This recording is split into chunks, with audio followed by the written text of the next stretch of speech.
Today we're going to talk about lavender.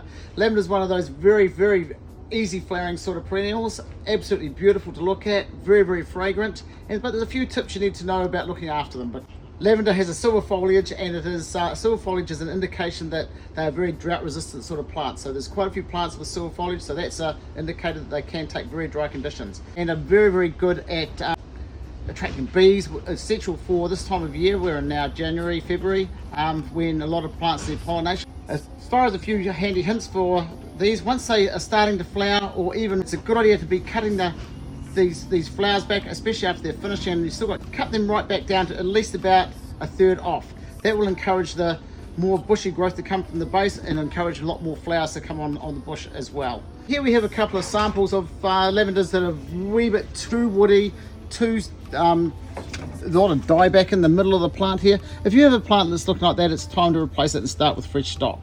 And the reason why these have gone like that is because they weren't cut back at the time when they should have been cut back, was when they were just finishing flowering. So what we do with these now, if you can actually get a pair of scissors and cut them quite easily, they would still possibly be okay. But if you find it really tough and they're really hard to cut, that's a good indication that they're too far gone. Your plant will always stay a lot more supple, easier to prune back, and much easier to look after, and you'll get the right sort of shape you want if you keep them well pruned 3 times a year.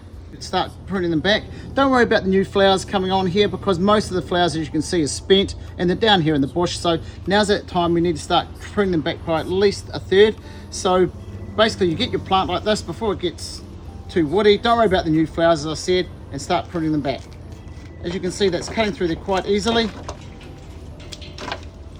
And at the same time, it's a good chance to take off a little bit of dieback on the plant as well. And you want to make it nice, a bit of a ball, nice round ball, and that new growth will get away fantastically. What about one of my old favorites, Phosphorgen? Been around for many years, and it's very reliable. It's one of the best ways of feeding, and it's quite cheap too, because it comes in a powder instead of a liquid form, which particular one here has a high K, which is excellent for encouraging flowering on all plants. You can use it on many plants, but very good on lavenders because of the high K content. It will help with extending the flowering time on your lavenders, and you can use it for everything else as well.